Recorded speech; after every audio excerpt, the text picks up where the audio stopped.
महाशिवरात्रि के व्रत में आपको क्या खाना चाहिए और क्या नहीं खाना चाहिए, आपको मैं आज बताऊंगी कि आपको व्रत में महाशिवरात्रि में आपको क्या खाना है और क्या नहीं खाना है। मित्रों, सनातन धर्मा डायरीज में आपका हार्दिक स्वागत है। आज मैं आपको अपने सनातन धर्मा डायरीज के माध्यम से अवगत कराने जा रही हूँ। यदि आप भी महाशिवरात्रि का व्रत रख रहे हैं तो आपको इन नियमों का पालन जरूर से जरूर करना चाहिए। भगवान शिव आपके जीवन में सदैव सारे कष्टों को हर लें और आपके जीवन में जो भी दुख तकलीफ है वह सदैव के लिए समाप्ति हो जाए। महाशिवरात्रि में यह एक उत्सव है और भगवान शिव को प्रसन्न करने का मौका भी है। आपने जितने भी कष्ट उठाए हैं, जितने भी पाप किए हैं, वह शिवरात्रि में आप भगवान शिव की पूजा करने से जरूर समाप्ति हो सकते हैं। कहते हैं कि महादेव यानी कि भोलेनाथ बहुत ही भोले हैं, अपने भक्तों के लिए कुछ भी कर सकते हैं, क्योंकि महाशिवरात्रि एक ऐसा पर्व है हिंदू धर्म में जो कि बहुत पवित्र माना जाता है। महाशिवरात्रि में व्रत भी रखा जाता है। महिलाएं पुरुष दोनों ही व्रत रखती हैं, व्रत का पालन भी करती हैं, पूजा आराधना भी करती हैं और पूजा आराधना करने के साथ साथ इस बात का भी उनको ध्यान रखना चाहिए कि व्रत में आप क्या खाएं और क्या ना खाएं।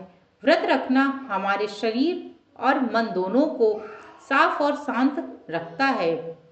इस बार महाशिवरात्रि 26 फरवरी को है, यानी कि 2025 में जो महाशिवरात्रि का पर्व है वह 26 फरवरी को मनाया जाएगा। इससे हमारे शरीर से जितने भी चीज़ें हैं, जितनी भी आराधनाएं हैं, भगवान शिव को प्रसन्न करने के लिए अवश्य करनी चाहिए। महाशिवरात्रि का पर्व भगवान शिव के प्रति समर्पित है। इस दिन भगवान शिव की पूजा आराधना की जाती है।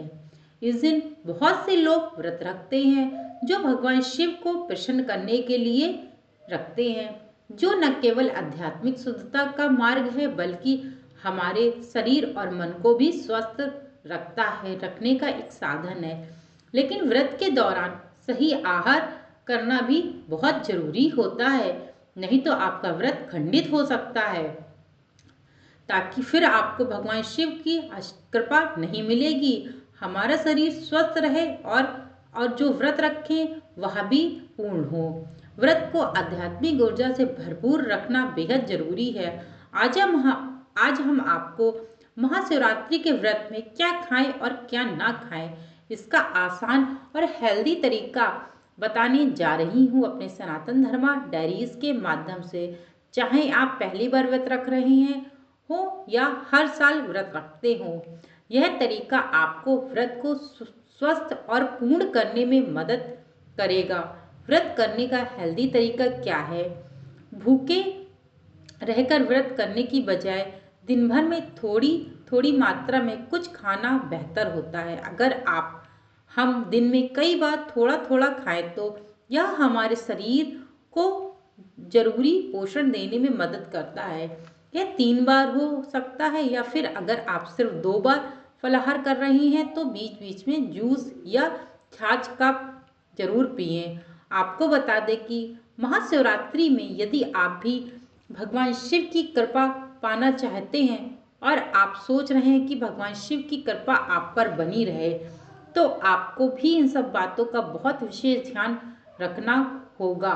आप इन चीज़ों का ग्रहण करें। आखिरकार आपको क्या खाना चाहिए, पहले जान लेते हैं कि आपको क्या खाना आपके लिए बेहद ज़रूरी हो जाएगा और आपको इस बात का भी पता ज्ञात हो जाएगा कि आपको किन चीज़ों का खाना है और क्या नहीं खाना है।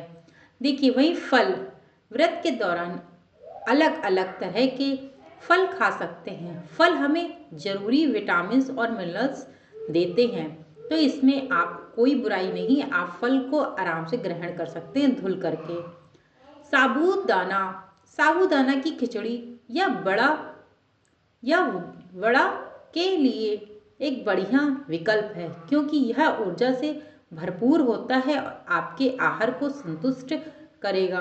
वही सिंघाड़े का आटा, सिंघाड़े के आटे से बनी रोटी या पराठे या पूड़ियाँ आप भरपूर मात्रा में खा सकते हैं, जिससे आपको आपके जीवन में जो मिनरल्स हैं उनकी कोई कमी भी नहीं होगी। मखाने, मखाने की खीर, भुने हुए मखाने भी आप खा सकते हैं।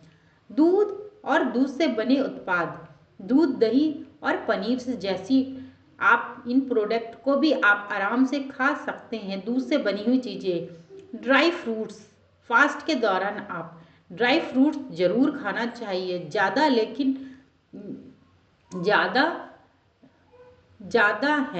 लेकिन सीमित मात्रा में आपको ग्रहण करना चाहिए। अब आपको क्या नहीं खाना चाहिए, इस बात को भी आप समझ लीजिए। तना भुना कम खाएं। तले भुने खाने से कैलोरीज बढ़ती है, जो व्रत के दौरान सही नहीं होती है, यानी आपको इन सब चीज़ों का सेवन कम करना है। वहीं आलू के आटे और कुट्टू के आटे और आलू का अधिक सेवन नहीं करना चाहिए, इससे आपके मिनरल्स में कमी आती है। कैफीन, चाय या कॉफ़ी जैसे चीज़ों का भी सेवन कम करना चाहिए। पैकेट्स और प्रोसेस्ड खाद्य पदार्थों से भी आपको दूर रहना चाहिए। इनमें बहुत सारे कीटाणु भी होते हैं जो स्वास्थ्य के लिए हानिकारक होते हैं।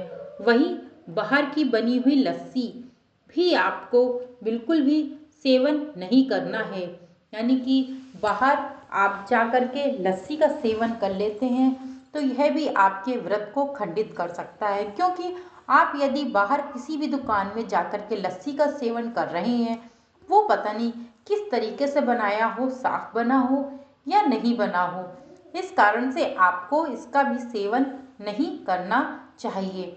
वहीं इस दिन जो व्रत नहीं भी रख रहे हैं उनके घर में भी लहसुन प्याज का सेवन बिल्कुल भी नहीं होना चाहिए, यानी कि इस दिन लहसुन प्याज को इग्नोर करना चाहिए। एक दिन की बात है, आराम से लहसुन प्याज इग्नोर किया जा सकता है।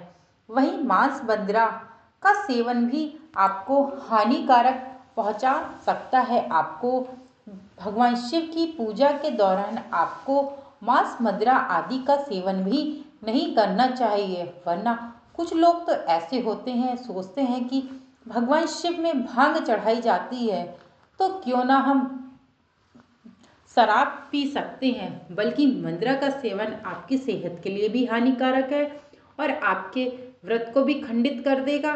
यदि आप व्रत हैं तो इस दिन आपको इस बात का विशेष ध्यान रखना चाहिए। यदि आप भी भगवान शिव की कृपा पाना चाहते हैं तो आपको इन सब चीज़ों से ज़रूर बचना चाहिए, जिससे आप पर और आपके पूरे घर परिवार पर शिव और माँ पार्वती का आशीर्वाद बना रहे। देखिए, भगवान शिव की जो शिवरात्रि है इसका अपना एक विशेष महत्व होता है।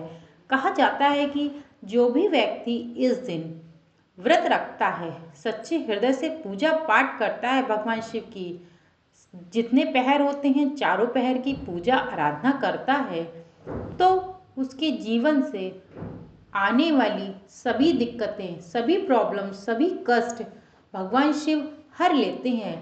क्योंकि भगवान शिव तो भोलेनाथ हैं, वह तो भोले बाबा हैं और उनकी कृपा यदि किसी भी मनुष्य पर पड़ जाए तो सदियों के लिए सभी दिक्कतें समाप्ति हो जाती हैं और जीवन में सदैव उनके उन्नति के रास्ते चलने प्रारंभ हो जाते हैं। आपको बता दें कि जो भी व्यक्ति भगवान शिव की पूजा आराधना चारों पहर की करता है तो उसके जीवन से सदैव के लिए सभी रोग दोष कष्ट दूर होते हैं, धन वैभव समृद्धि का वास होता है और भगवान शिव की कृपा यदि किसी भी भक्त पर उनके पड़ जाए, एक दृष्टि भर भी पड़ जाए, तो उनके जीवन से सभी कष्ट दूर हो जाते हैं। अब मैं अपने वीडियो को यहीं विराम करूंगी। ओम नमः शिवाय। यदि मेरे द्वारा दी गई यह जानकारी छोटी सी आप लोगों को पसंद आई हो तो चैनल को सब्सक्राइब और लाइक करे बिना मत जाइएगा। कमेंट में हर हर महादेव, ओम नमः शिवाय ज़रूर से ज़रूर लिखिएगा। Thank you so much video को वॉच करने के लिए।